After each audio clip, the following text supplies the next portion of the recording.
So a bunch of you guys sent me a link to this video on Cal SRT's YouTube channel and asked me if this video is fake or Photoshop or what is this.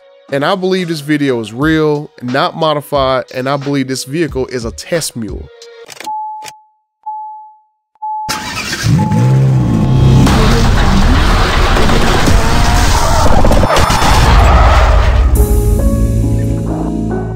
I've said in videos over the past couple of years that Dodge was testing Hellephant cars unmarked and without camouflage. If this car was covered in a bunch of stuff, then everyone with a camera phone will be paying special attention to it, and Dodge does not want you to do so.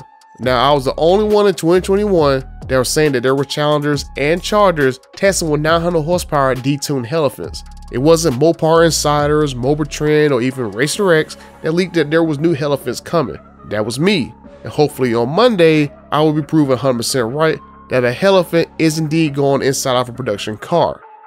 Now, I say this is a test mule because if you look at the reflection on the Wagoneer beside it, it looks to be a narrow body Challenger. So why waste wide body fenders on dozens of test cars that you're going to crush within a year anyway? It's hard to tell where this vehicle is, but I would guess it's in one of the lots around Detroit.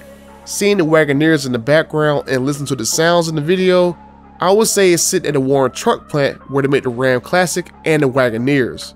Over the last couple of years, I leaked that Dodge was testing last edition cars in videos at the Sterling Heights assembly plant where Ram makes the TRX and the other Ram 1500 models. And I leaked in those videos that I posted that Dodge were testing Chargers and Challengers late at night, and they was trucking the cars in and out so people would be able to see them. Now, Dodge probably didn't like that I was leaking those vehicles getting tested indoors over their shop, so they probably moved the testing over to Warren, away from my sources. Now, I did reveal in a video a couple years ago that Ram launched an investigation to figure out who was leaking me information about these cars and the TRX, but I'll go ahead and say that they did not find out who they were that was doing it, and they probably think I don't have friends in multiple plants. So with that being said, I reached out to some friends over there at Warren, and they do indeed have a test track that Dodge can use.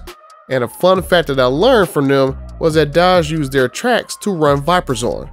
So I think the story with this car is that it was testing at Warren, and then one of the employees went to go check on it because it would seem very odd for a single Challenger to be sitting at a production plant that only makes trucks and SUVs. And since they love leaving keys and vehicles at production plants, I think this is how the video happened. But looking at the video, I can't make up my mind whether this is a 7th edition car or maybe just a stage 3 kit for the Demon. The only thing having me think this is a stage kit for the Dodge Demon is a startup animation. Now, the guy starts the car up in the video and we see a Demon with yellow eyes and a 170 near his throat. And then you see the Demon name on the red key, and what's interesting here is that the Demon name looks to be in yellow, which can mean that this is an E85 tune for this particular stage kit. And then when the video cuts to the outside and we look on the supercharger, we see a Demon logo with the 170 to the left of it. So just looking at this video, this can either be a direct connection stage kit upgrade for the Dodge Demon, or this could be the 7th edition that's going to have a demonic name.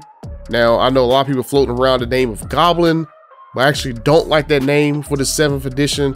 And I did a video like a month ago where I went over all the active trademarks and I couldn't find really any new ones. And I would think that since this car was supposed to originally be shown at SEMA, that Dodge wouldn't be able to hold off the paperwork and getting a new name. So whatever this name is going to be, I think it's something that Dodge already has available to them. And I got all the names in these two videos right here. One video is from 2 years ago, and then the new video I did a couple months ago. This one has all the names from that last video up to now and all the changes in between that time period. The only thing throwing me off about this car is the 220 on the speedometer because Demons had 200 miles per hour on them. Maybe this is like a Demon 170 package that will update the cluster to a higher speedometer, maybe get some new axles, some other new parts, and some other stuff you can get from the 7th edition car. Or maybe Dodge just threw the Demon software on this vehicle that is already loaded with 7th edition parts. I was looking at the mileage on the cluster, and this car does not even have 100 miles on it. So this is either an old video from last year, or this car only does testing at Warren short distance track, or maybe this is a car that blew its engine and that's why it has a check engine light. If you look at the sticker on the Wagoneer in front of this car, those are usually the stickers that we find on test mules that we see driving around doing road testing. I don't see this video as being fake, because who would take the time and edit in that sticker on that vehicle underneath the steering wheel? But the 170 clues on the cluster and the supercharger has me thinking this is an upgrade for Demon owners. And part of the upgrade could be the C170 Hellephant, hence the 170 in the Demon logo, signifying it has a smaller C170 Hellephant as part of an upgrade. I would think if the 426 A170 Hellephant was in this car, Dodge would have written 426 on the Demon logo instead of the 170. Or this could be in fact the 7th edition test mule with software loaded from the Demon, so it really wouldn't matter what software they use for testing. But it would be interesting if the final car has the same name as the Demon and just be a Powerbrokers upgrade for the Demon, and Dodge would just make a new batch of Demons to release. If I was Dodge, I would make at least 666 7th edition cars in honor of the Demon, or maybe 3,366 7th edition cars. And you add those numbers to the Demon's original 3,300 cars, that would give you a grand total of 6,666 cars. That would be kind of cool. But we'll see, we only got like a day to find out what Dodge is going to do.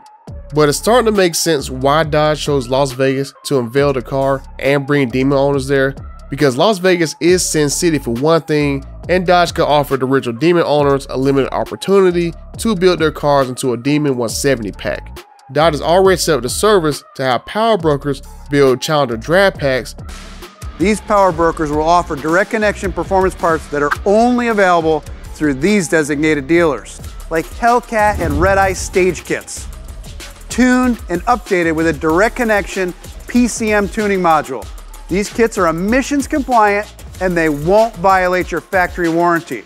Our Stage 2 kit delivers a nearly 100 horsepower increase, and Stage 3 is under development for even more. So get engine, suspension, and driveline upgrades pulled directly from our highest performing models like the legendary Demon. And we've got off-road race-only parts as well, like drag pack engines, race transmissions, but you get more than proprietary parts and upgrades when you deal with a Dodge Powerbroker dealer. You'll also get a factory-connected concierge call center, a dedicated performance parts website, and a direct connection technical hotline. Dodge said they wouldn't make a car faster than the Demon, and it can keep that promise if they keep the name of the 7th edition the same as the Demon. The final edition cars all pay tribute to a car before it, so who's to say that the 7th edition won't pay tribute to the Dodge Demon? And remember this one fact right here. Dodge just pissed off 2,000 Durango Hellcat owners and pretty much did it twice. First by making an additional 1,000 units because of high demand back in 2021, and then they waited a year and then they made more Durango Hellcats in 2023 instead of simply making Durango Red Eyes. Now Dodge about to have a lawsuit in their hands from the original Durango Hellcat owners. Would Demon owners do the same thing if Dodge waited 6 years to make a new batch of Dodge Demons? So now I'm very curious if Dodge is simply going to make the 7th edition a direct connection parts car with all the upgrades already installed, and that Dodge Demon and Superstock owners can build their cars into the 7th edition through Powerbrokers and direct connection. Those of us with Hellcats and Red Eyes, will we potentially be able to build our cars into the ultimate street versions, while Demon and Superstock owners can build their cars to the ultimate drag strip versions? Something tells me that the value of Demons and Superstocks may go up after the reveal on Monday. I was already suspicious at the limited number of Superstock allocations for 2023 being at around only 100 total. And another thing bothering me is the stage kit names from Direct Connection going forward. Looking at the stage kit chart for the Charter Daytona EV, we have 340, 370, 400, 440, 470, and 500. Maybe the 170 trim that's found on this test mule is the highest trim for ICE vehicles going forward. Dodge seems to now refer to these numbers to the horsepower levels on the Charter Daytona EV. So I can't help but take the 170 from this mule, multiply it times 2, and you end up with the same 340 from the Charter Daytona EV. And that particular car will be there in Vegas as well. So I don't know if Dodge are going to try and make the case that their EVs going forward will be twice as good as the previous Hemi cars or something, but I'll laugh if they think that's the case, because they can't even get the Banshee's fake exhaust system right.